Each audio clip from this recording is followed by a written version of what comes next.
over here. And then go up to the podium.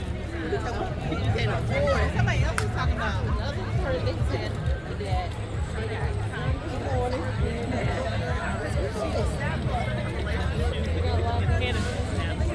She's like, do I check in on them or something?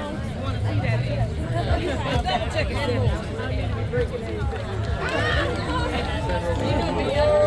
David Gare. What you doing, man? What you doing with yourself these days? Morning. Morning, how are you, sir? Good morning, how are you?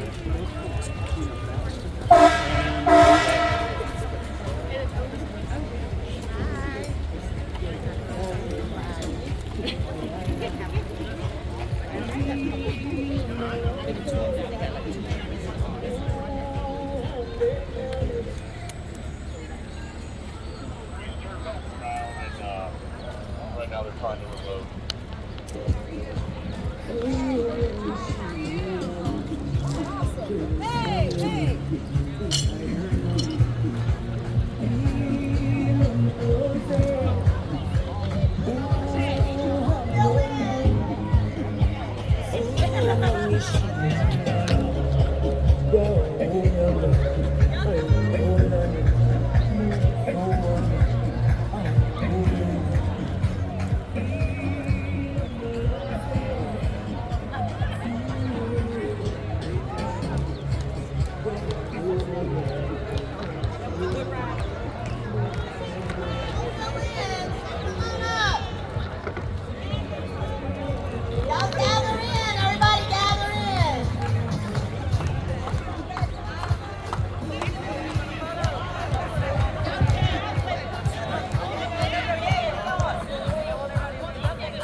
Welcome, good morning. Good morning. I got some coffee in front, right? Y'all, look what we did in the 15 minutes. Are your heart rates up? Are you feeling good? Yes? I mean, that is a pure example of community and fun. It doesn't even feel like work when we're doing it together, right? Yes, so thank y'all so much. We are so committed at the City of Columbia to bringing these opportunities, to bringing the awareness for causes that literally affect all of us, affect our hearts, literally. And so thank you for just taking a little time on a beautiful day to get together and learn and fellowship and support each other. I know personally what a difference it makes. I was just at my cardiologist again this week. So I know literally what a difference it makes when you educate yourself, educate your loved ones about the importance of taking care of their health, their hearts, and having joy and happiness. So I'm all about the H's today, healthy, heart, happiness, and loving on one another. So I am going to welcome and introduce our committee members I always tell her she's a little piece of leather well put together because she is mighty, Miss Melina Alford. Where are you, Melina? Yes. Listen, the mayor knows, and recommend, we're so thankful for our city team because we just say the word and then they go, he and I were laughing. I was like, I knew this morning it's going to be blue lights and red lights and all the things because when they say they're going to do something, they do it with excellence every time, and I love that. So we want to thank our committee members, Pam Benjamin, Tori South, Carol Reeves, Madison Rivers, Stephanie Sears King, Justin Stevens, Mickey Folsom, Prentice Brooks, Catherine Jackson, Darius Harris, and Jay Carter, and all of the city family who rallies for her every day. I love y'all. I love you. We're going to talk more and have some demonstrations from city staff. We're going to talk about our wonderful city participation this year with the t-shirt contest. We're going to have a little unveiling towards the end. But right now, I want to yield my time to a dear, dear friend, but someone who has advocated in our city, in our county, our community for years. This is Representative Leon Howard. And I called him this past week. I said, hey, I know you've always been an advocate, but now it's more personal. And are you comfortable with sharing a little bit of your story? Just being with us because we love you and we support you and what maybe he's been through more recently. So I'm going to leave it to him to say what he wants to say, like he always does. But I mean, it's just, sometimes you have to, because I've had to do this, get comfortable with sharing and telling your story because it really does impact others. And I love him for doing this, and I'm so happy he's with us, as well as Richland County Councilwoman Gretchen Barron, who I know supports him, and Senator Tamika Isaac Devine, who I know supports us. And we are just thankful for all of our elected officials, those who couldn't even be here today. I hope I haven't missed I'm like miss anybody. But I just thank them because they lean into these spaces. So with that, Representative Leon Howard.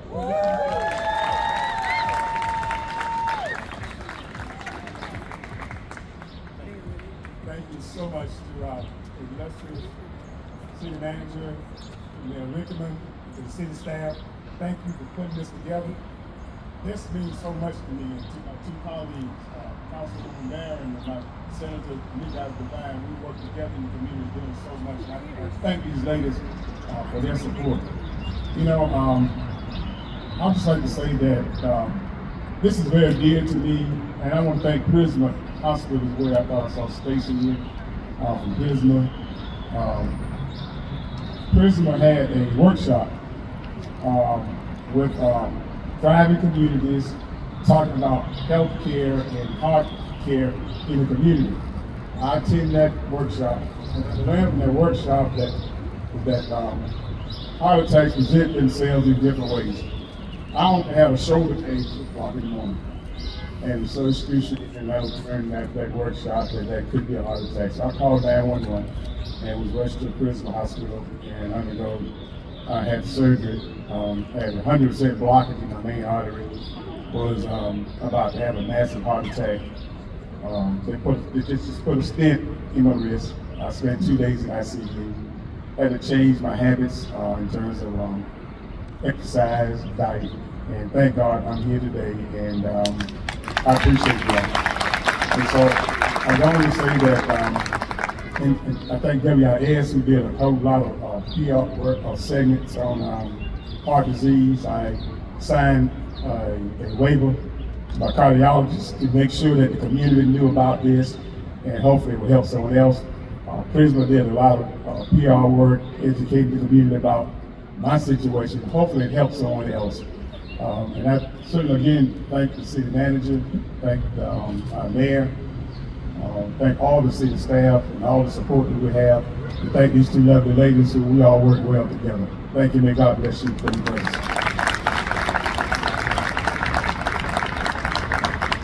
Thank you, Representative Howard. And as he mentioned, we have so many great partners. We're blessed in Columbia that all of our partners, we work well together. We just fall in line with each other when these opportunities present themselves. So thank you to all of our providers in Columbia, including Prisma, who took, I know, beautiful help of Representative Howard. We also have the American Heart Association, who really takes the lead and works with us, I know, at the city every year with these campaigns.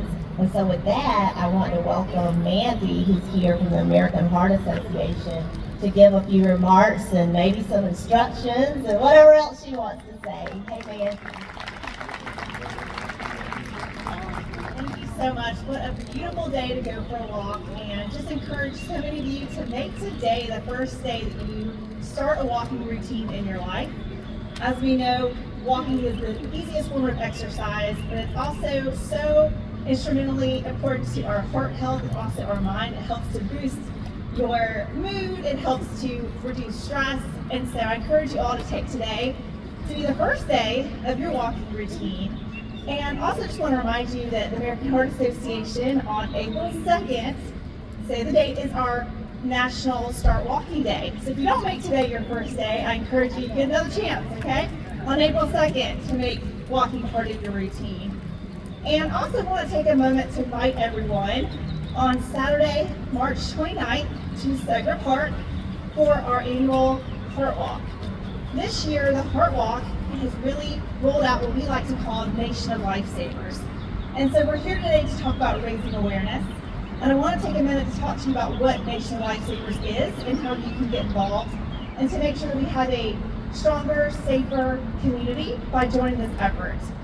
This year, anyone who registers for the Heart Walk is going to be prompted to watch a 90-second video about hands-only CPR. We know that hands-only CPR can help to save lives. Unfortunately, 9 out of 10 cardiac arrests that happen outside of a hospital end in deaths. And that is a statistic that we're not okay with at the American Heart Association. But as a community, we can come together and make sure behind every door in the Midlands we have at least one lifesaver. So we encourage you to join us on March 29th. Register at the midlandsheartwalk.org and create a community of lifesavers together. And also just want to take a minute to thank the City of Columbia. I'm actually new to the city. I just moved here from Atlanta. And as a heart survivor and a stroke survivor, it is so inspiring to see that this city takes this so seriously and takes the fact that this is such a great day to create awareness. And so I may not look like a heart and stroke survivor to many people, and I think that that's a great way to explain that it can affect all of us, right? I've been through 2 heart surgeries because of a leaking heart valve and suffered from a stroke. And I'm here today because somebody knew the signs of a stroke and was able to call on at 911 and get me the help that I needed, because I was unable to help myself during that crisis. So just want to say thank you on behalf of the American Heart Association, and also thank you on behalf of a heart and stroke survivor. Thank you for what you're doing for the City of Columbia, and enjoy the rest of your afternoon. Wow. Thank you, Mandy, and we support you and will always continue to support the American Heart Association. We want to remind everyone as we, wrap up at the end, please go out and see the vendors and see what they have to offer. There are raffle tickets for prizes as well that we want y'all to take part of this morning, so make sure you do that. And then I'm going to ask everyone to start gathering to my right, because we have our own City of Columbia Safety and Training Coordinator, Prentice Brooks. And we did this last year at the walk, and it was really a hit, and I kept hearing about it afterwards. CPR demonstrations are important, as Mandy just mentioned. And in the workplace, it is very important for us to have the proper infrastructure around us and in place, and in those situations when they arise, have people who are knowledgeable about what to do. So we want to provide a little education this morning, followed by a little activity. We're going to have our City of Columbia Parks and Recreation staff do a heart exercise with us as well. So we're going to move this way so we can watch Prentice do this demonstration. And Prentice, do you have anything you want to say? Okay. Good morning, everybody. As we get set up here, everybody is moving around on this side so they can see the demonstration. Again, my name is Prentice Brooks, and I brought 2 friends of mine with me, Marcus Sally and Ebony Moultrie. This morning, we're going to do a brief demonstration on CPR and the mannequins here on the table. If I could get everybody kind of to move down just a bit that way, so everybody can kind of gather. And understanding that over 350,000 heart attacks happen outside of the hospital. Think about that, outside of the hospital where there's no medical care, right? So as we move in and come this way, Marcus and Ebony is actually going to do a full demonstration of what to do. How many have had CPR, first aid, AED training already? Oh man, give yourselves a hand.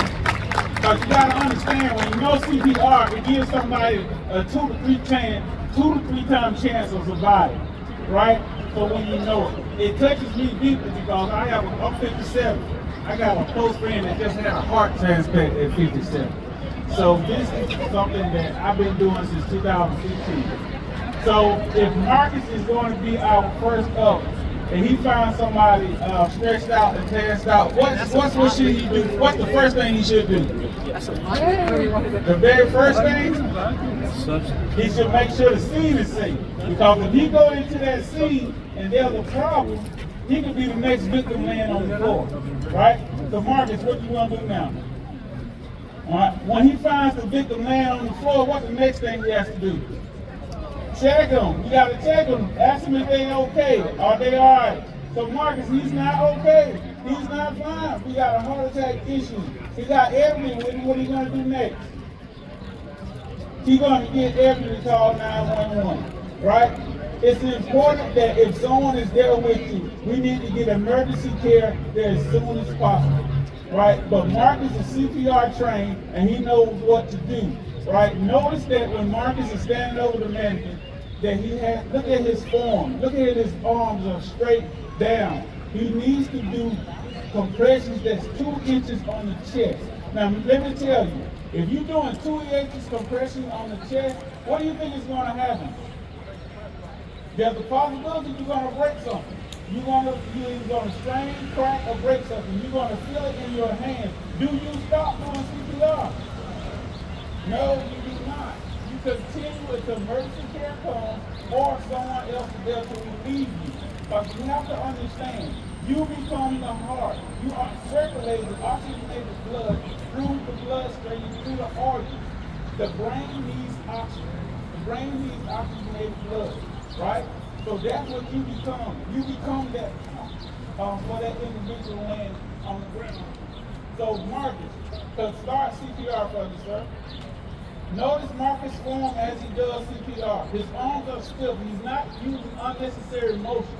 Unnecessary because this is exhausting. You have to understand this is exhausting when you're doing it. So you want to do controlled motion, push the chest 2 inches as you do compression. Now, in doing that, how many compressions are you doing in a minute? It's 100 to 120 compressions in a minute, right? And right now, Marcus is only doing chest compressions. But in a cycle, you can be doing breaths. It's 30 compressions to 2 breaths. 30 compressions to 2 breaths as you do in CPR. Right? Now, if you notice too, thank you, Marcus, as you continue to do this again, it's going to be exhausting. You have to not waste energy. Not waste energy. If you notice also on the next mannequin over there, I have a setup with the AED and a breathing barrier. Because one of the things people are afraid of is coming in contact with somebody else's mouth. They make breathing barriers, right? Marcus, can you grab the paper one right there on this side of the baby, right up on the baby? Hold it up for me. That is a small barrier that you can put on a pocket in your keychain. In that box on that table, we have several of those barriers. So if you want to come up and grab one, you can. Now getting back to the AED. AEDs are stationed all over the city of Columbia in the buildings, right? So as they're stationed there, understanding using an AED is very simple, right? So Marcus, hold up on that top here. So using an AED is very simple. The AEDs talk to you once you start AED. Do not be afraid to use the AEDs. Understanding that when you use AEDs, follow the prompts. The prompts are going to tell you when to do CPR. The prompts are going to tell you when the shock is going to be delivered. These particular ones give the shock by itself. There are ones that actually apply that you have to push the button to deliver the shock. Right, we're doing CPR. One thing I want to encourage you is do not be afraid to get involved. Do not be afraid to try and help save somebody's life. Because you become the pump when you're trying to save the mission. On the table also, we have in front of you is an infant. Some people ask me about the infant when doing infant CPR. right? When you do an infant CPR, this everything is going to step up and show you, right? You do not use full compressions. You do not put, that's a baby's chest. You don't need to put the chest throughout the back, all right? What you want to do is use 2 fingers, right? And as you give compressions, you're going to compress 2 inches, not to a full 2 inches, but just enough to give the heart, with the blood circulation to the heart, all right, on an infant. Right? CPR is very important, and if you find an individual, it's very important you move fast and quickly. Okay? Oxygenated blood has to be circulating through the body in order that someone may have a chance to breathe. Any questions? Thank y'all very much.